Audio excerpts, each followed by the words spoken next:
sightings began here, on the island of Colares, at the mouth of the Amazon River in Brazil.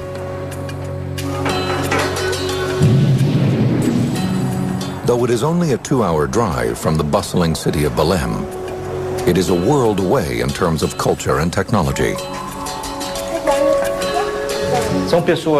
They are poor people. They are fishermen and farmers, people who lead a very peaceful life.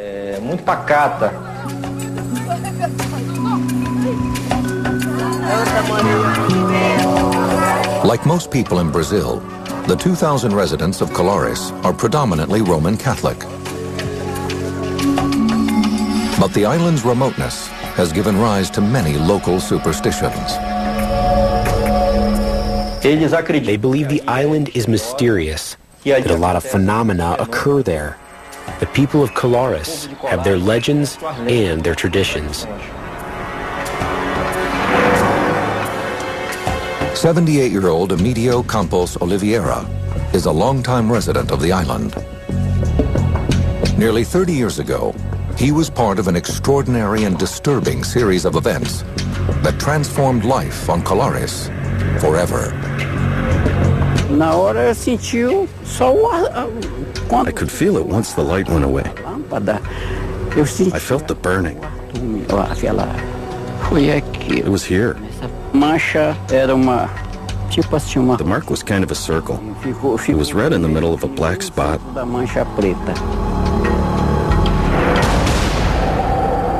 It began on a warm night in October 1977. Around 11 p.m., Oliveira is ready for bed. His wife kisses him goodnight as he settles into a hammock in the living room, where he likes to sleep. Suddenly, a beam of light floods the room. It appears to be coming from above. It is so powerful that it penetrates the ceramic tiles of his roof. A bright light appeared before my eyes, coming down from the ceiling on top of me. It attacked my thigh. I felt a burning sensation. The light was quite bright. Quite bright. As quickly as it came, the light disappears. Unable to find an explanation for what has just happened, he tries to go back to sleep.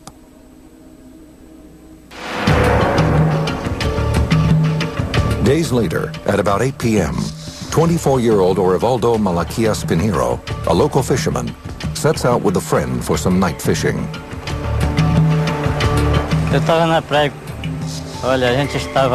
I was on the beach and we were throwing out the net, but the net wasn't catching anything. So we pulled it back in and left to see if we could find another position, to see where we could catch some fish. The two fishermen wait patiently for their catch. Suddenly, Pinheiro's friend notices a low-flying, bright light in the sky. There was no noise, no smell. He looked out to the sea, and this light was coming from the direction of the sea toward us. We got scared and took off running. The two men race towards town. Panic-stricken, they tell other residents about what they've just seen. They learn that they are not the only ones to experience these mysterious sightings. In fact, dozens of people say that over the past few weeks, they've been chased, as if they're being hunted down and attacked by the lights. 25-year-old dentist Lucia Helena Marquez says she too had a strange encounter on a nearby beach.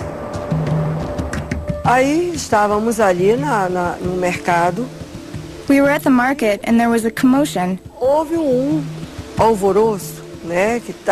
This object appeared and everyone ran to the seashore. We saw two lights hovering in the air. One light would be on and the other would be off. They kept doing it like a signal. The colors that we saw most were red. Red was the brightest color, then green, red, green, and yellow in the back. Then it just disappeared. As residents of Colares struggle to make sense of these strange occurrences, 2 hours away in Belém, 25-year-old reporter Carlos Mendez gets a call in his office. I first heard pieces of information through telephone calls from people linked to the town. They were saying the newspaper should go there because these lights were appearing and the people were becoming very afraid. Mendez, who works for the newspaper O Estado do Pará, calls his photographer. The two men leave for Colares that night. When they arrive, the men are swarmed by residents wanting to tell their stories about being attacked by strange beams of light.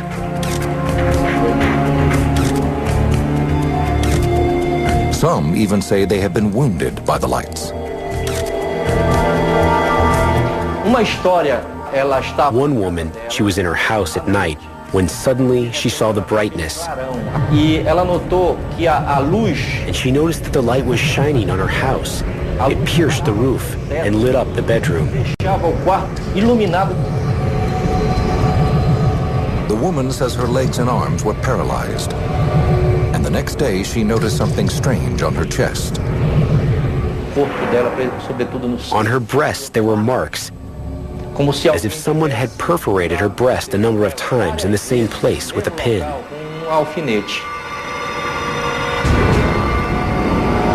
Other alleged victims tell similar stories. They also say that while they were immobilized by the light, they felt as if it were somehow sucking their blood. Reporter Carlos Mendez never sees the lights for himself. He doesn't know what to make of the bizarre stories, but he can see that the terror is real. I noticed a lot of fear in those humble people. It was a sign that something very bad was happening. Over the next 2 months, the sightings increase and the island erupts in panic. Over 80 people report being targeted by intense beams of light. The stories were always the same. The lights came down from space, sucked on those people, paralyzed these people, and affected these people. They couldn't understand why they were being attacked, but they said they were attacked violently. So I was trying to understand why it was happening and if the lights were really appearing to these people. The locals become so alarmed that many of the women and children leave town. Some men light bonfires along the beach and stand guard at night.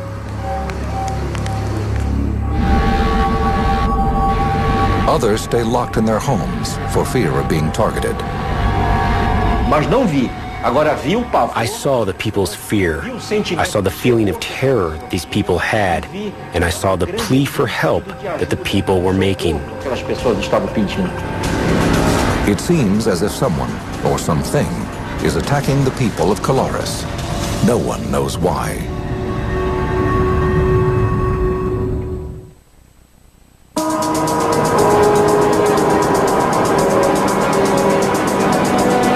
September 1977. Panic has overtaken the remote Brazilian island of Colares, 68 miles north of Belém. Dozens of residents say they've been attacked by strange beams of light, emitted by unidentified objects in the sky.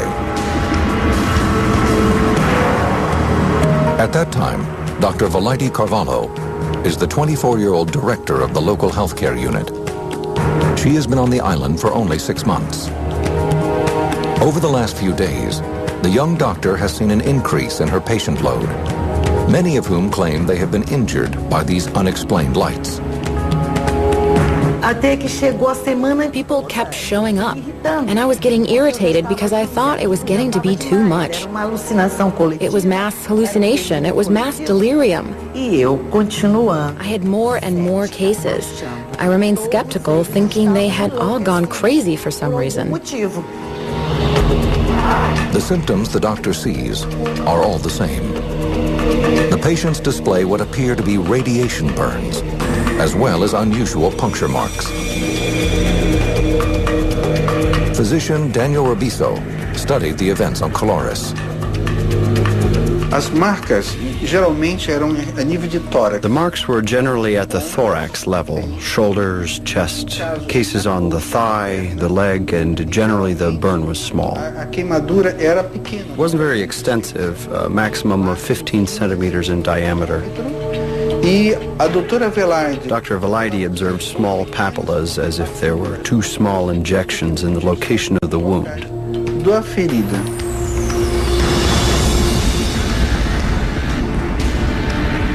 Victims report that these burns were caused when the light made contact with their skin.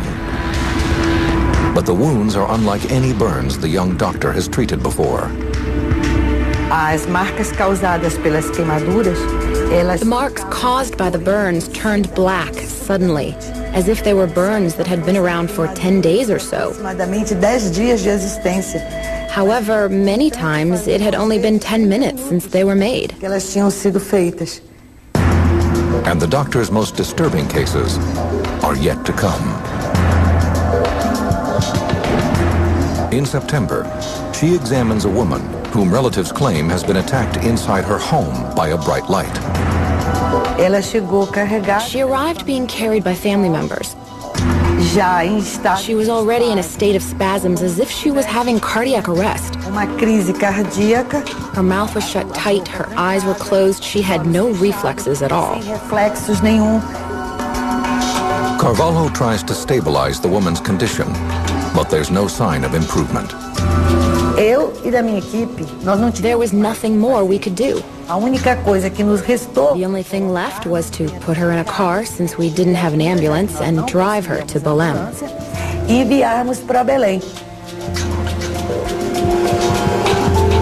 Carvalho waits for an update on the woman's condition.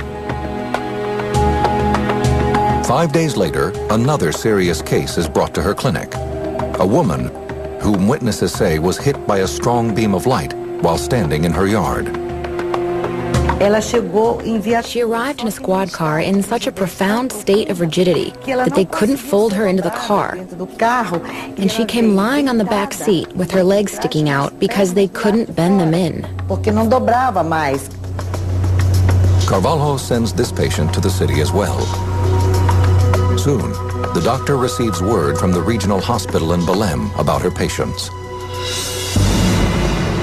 They are both dead. I had requested that the cause of death be determined because it was of interest to the population. And the cause of death was listed as unknown. Carvalho still does not believe that beams of light attacked her patients, but she suspects that the growing hysteria over the sightings may have led to a heart attack or stroke. Hoping to put an end to the panic, Carvalho and other town officials begged the mayor for help.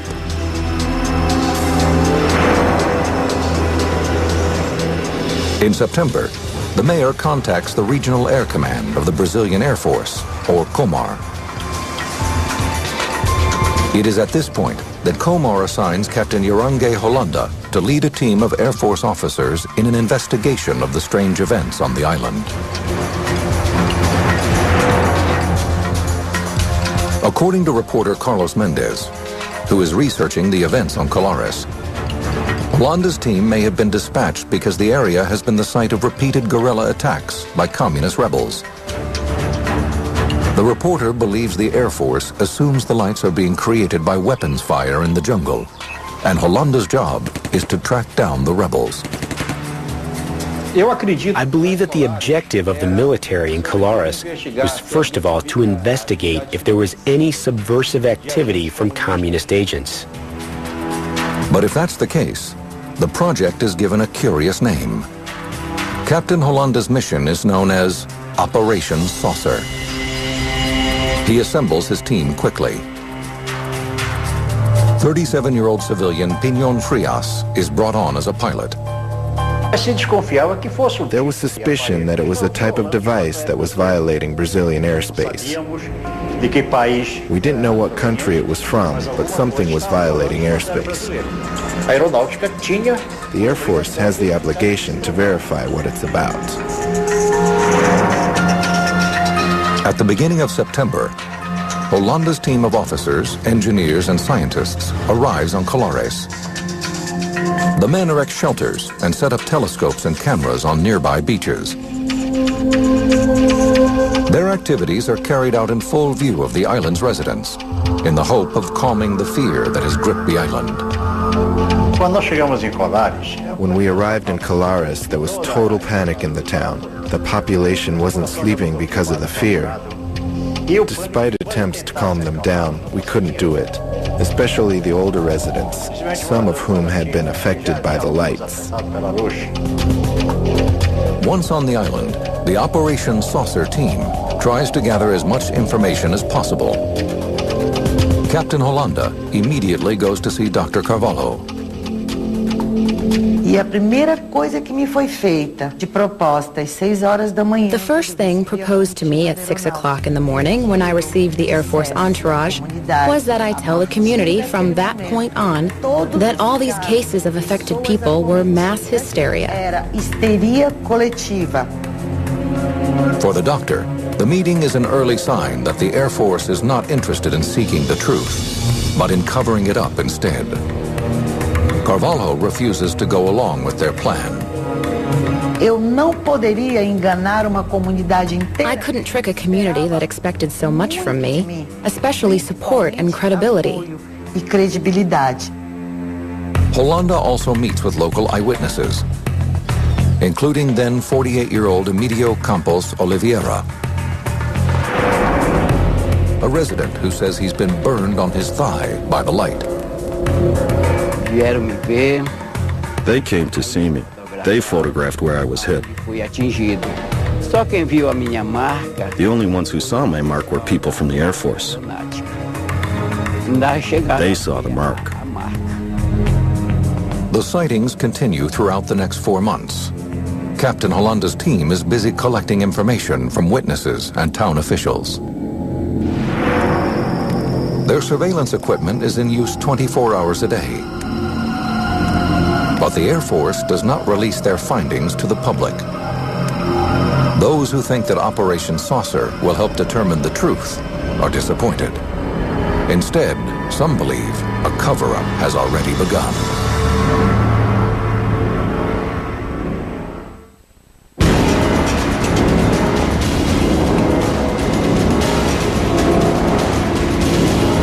By October 1977, the strange occurrences on the island of Colares have caused the Brazilian Air Force to investigate.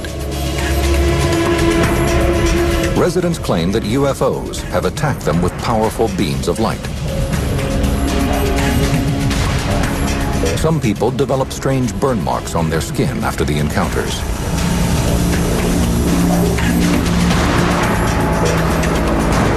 Two women have even died.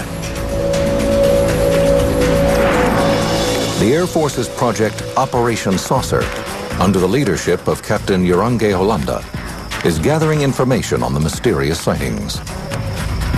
The military did not take weapons to Colares. Their weapons were cameras. Lots of cameras. Over a 4-month period, Holanda and his team take photos and make sketches. These are their actual drawings.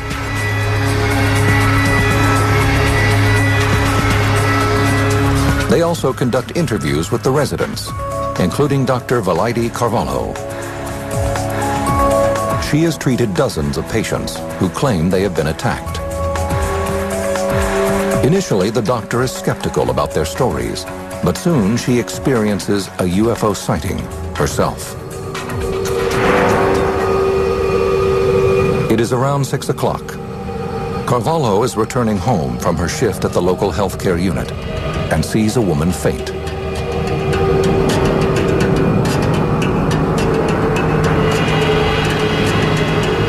I looked up, and that which I had denied, that I didn't believe in, that I thought was the product of delirium, craziness, made-up stories, people wanting attention, I saw the object at the height of approximately a 10-story building.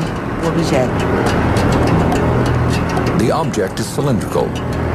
Carvalho suddenly feels paralyzed by what she is seeing.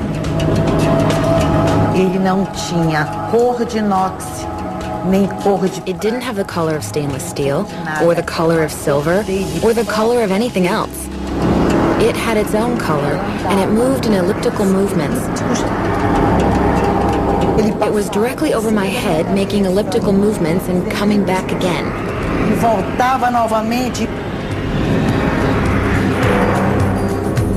According to statements from witnesses, at this exact time, the Air Force picks up a signal on the radar his men have set up on a nearby beach. As the team scrambles to focus their telescopes and cameras, the object disappears. It turned toward the bay and headed out to sea. Hollanda and his team continue their surveillance on Colares. They collect over 500 photographs and 15 hours of film, showing what appear to them to be bright lights high in the sky.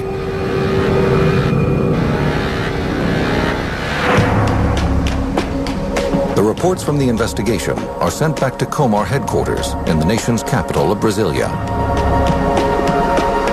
The Air Force really delved into the investigation.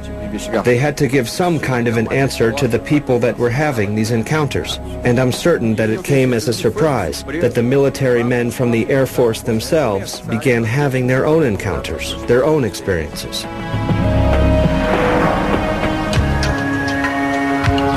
In December 1977, ufologists A.J. Gevaerd and Marco Petit are hard at work writing for the Brazilian publication UFO magazine when they hear about the stories from Colares. The military operation is the first military operation that we know of in Brazil and probably in the world, entirely dedicated to try to understand what was going on here involving the UFO phenomena. Over 3,000 people were interviewed by this military in a 4-month period. That same month, Captain Hollanda is ordered to surrender all materials and return to Comar. The photographs, films, and sketches they collected are kept classified. He was given the order to shut down the operations officer immediately. He was a military, he didn't ask much question. One of the things that most shocked me and the other colleagues was the fact that at the end of December in that year of 1977, when the encounters were becoming increasingly fruitful, the order came, and to this day no civilians know who it came from, saying that the operation was terminated.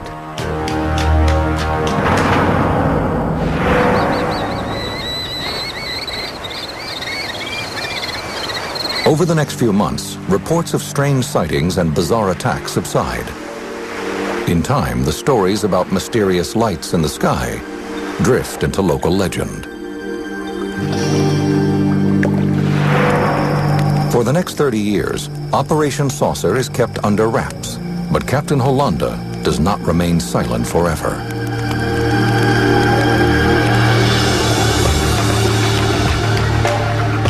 In 1997, he decides to meet with A.J. Gevaerd and Marco Petit in a videotaped meeting just outside Rio de Janeiro.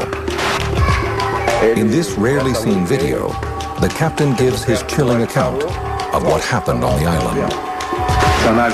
The ship gave an explosion like thunder. A very strong explosion and brightness.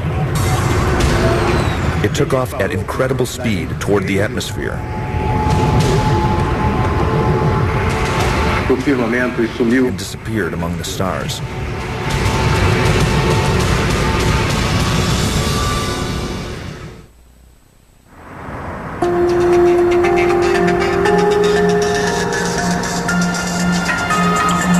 1977, the Brazilian Air Force's UFO investigation, called Operation Saucer, generates a massive report which sits in classified government archives for over 20 years. The files contain roughly 500 photographs and 3,000 interviews with witnesses who claim that they were attacked by bright lights in the sky over the Amazonian island of Colares. It is not until 1997 that the veil of secrecy begins to lift. June 1997. UFOlogist and editor of the Brazilian publication UFO magazine, A.J. Javierd, is at work when he receives a phone call. On the other end of the line is Captain Yorange Holanda. Holanda was in charge of the Air Force team sent to Colares back in 1977. And he called me and said, I always admire what you've done. I think you've done the right things. And in the past, we weren't able to talk because, you know, I was in the military. But right now, I'm retired. And if you want to talk to me, please come to my place. Soon, Javierd and his co-editor Marco Petit head to see Holanda. For 2 days, the three men gather at the captain's house in Cabo Frio, just outside Rio de Janeiro. They videotape the entire meeting. It was a man with a very lucid memory, very, very good memory, who could report in details things that happened 20-some years before with such a precision that impressed us.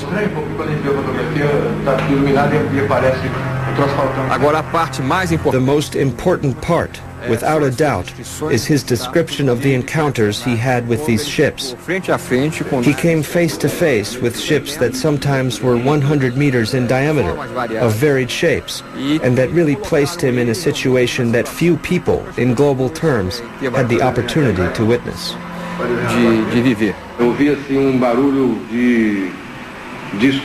We could hear a sound like an air conditioner. That kind of dull sound.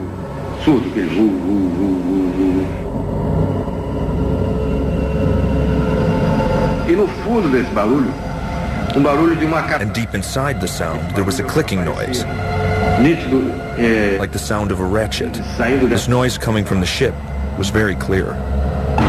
Holanda describes in detail 3 different encounters with alien spaceships. These are the drawings he made to depict his first encounter.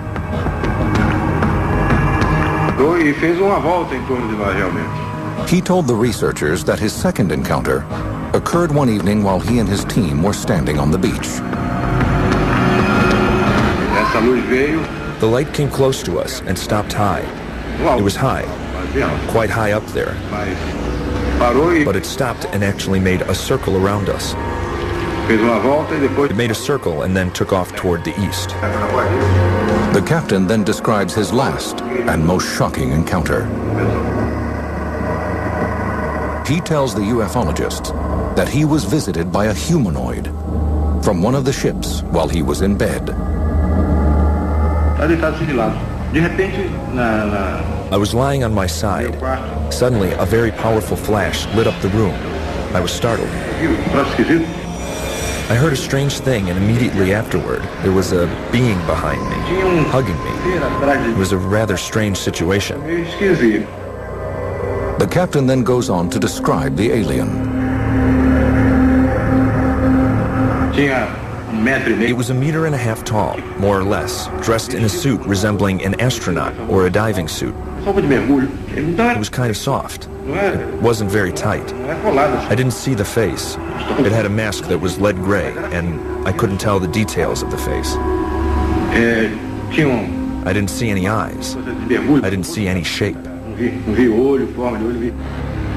Holanda also tells the researchers that the alien spoke to him. I was very frightened. And that thing behind me, hugging me, squeezing me.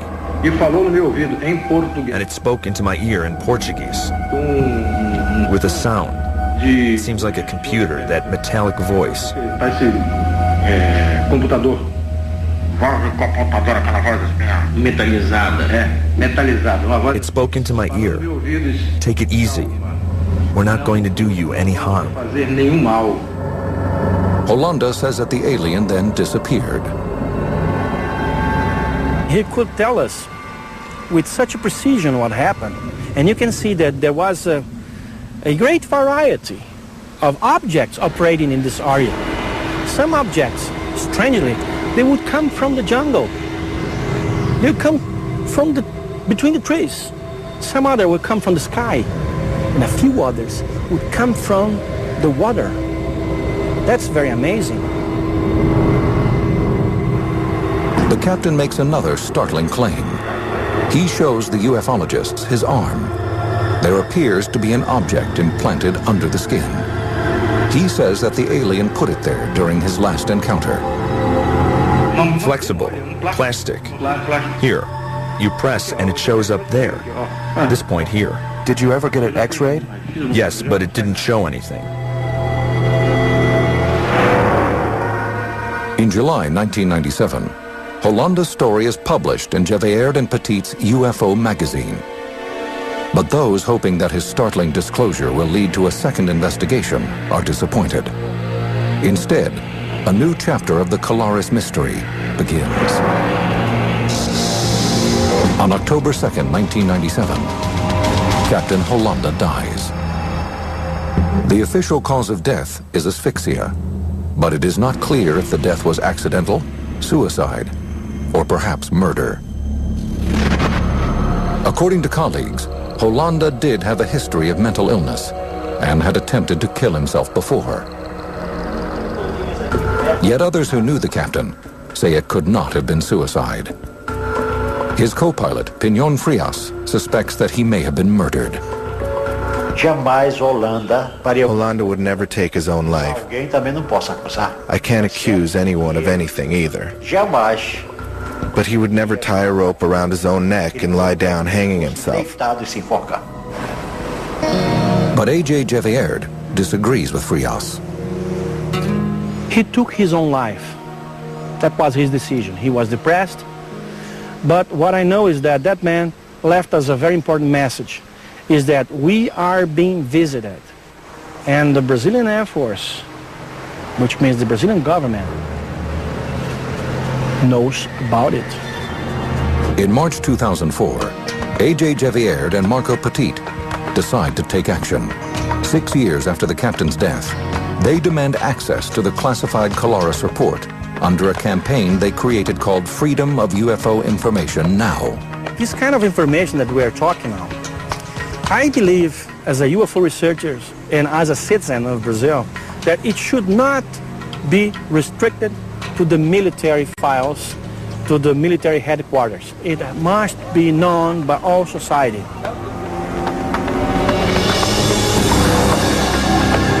In the Air Force archive, Gevaerd and Petit will find these sketches and photos made by Hollanda and his team. Records that have been hidden for over 30 years.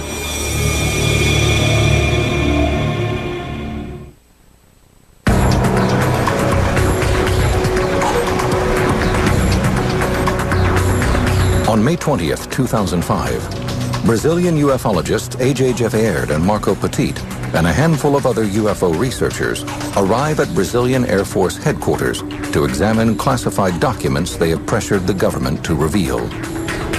These files contain information about the 1977 military investigation called Operation Saucer. Gevaerd and Petit believe the records contain data about UFO activity on the island of Colares. The brigadier, he said, I was being given an order from the commander of the Brazilian Air Force to open to you all files. You can watch everything that you please. But in fact, the two claim they are not permitted to see all the documents about the incidents.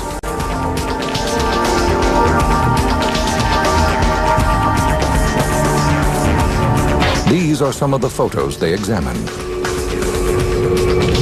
Out of more than 2,000 pages of text, 500 photographs and over 15 hours of film, they are only permitted to view 110 photos and 200 documents. The materials are both illuminating and puzzling.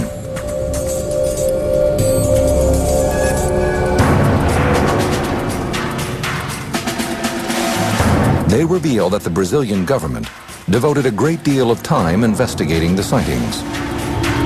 They document numerous statements given by eyewitnesses. The files contain more details than the ufologists had ever imagined.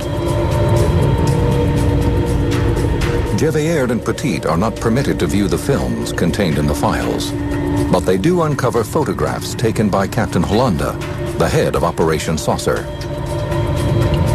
The grainy black and white photos show bright lights high in the night sky. In ufology, a picture is not worth 1,000 words. You have to analyze the report of the people who took the picture. Captain Hollanda's voluminous report contains sketches and descriptions of his alleged encounters with alien aircraft. We had access to several documents that describe the encounters in detail, including reconstructions in the form of drawings, not only of the cases that involved the military, but also the cases that involved the residents.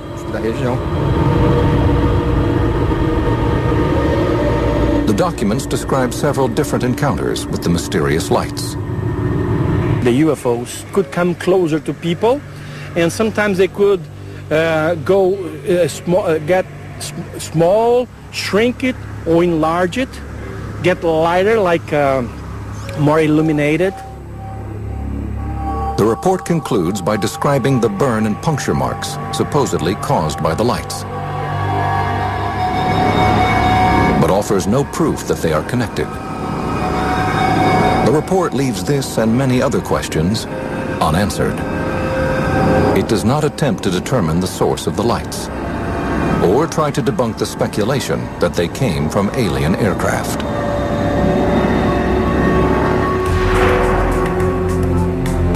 Today it seems clear that a definitive explanation for the Colares sightings will not come from the Brazilian government. Officially, the Air Force states that, regarding Operation Saucer, a report was produced with diverse depositions, apparently without any scientific foundation. For the time being, new information may come from the work of independent researchers and ufologists. Physician Daniel Rebiso has studied the Colares sightings since 1985. He began his research by trying to discover other possible causes for the burn marks found on victims. There was a suspicion that it could have been an animal, maybe a bat. This theory was discarded because when vampire bats bite, they leave marks in the shape of an O. It is a bite and it bleeds a lot. There was no bleeding in this case. Rebiso also considered the theory that the sightings on Colares could be attributed to mass hallucination.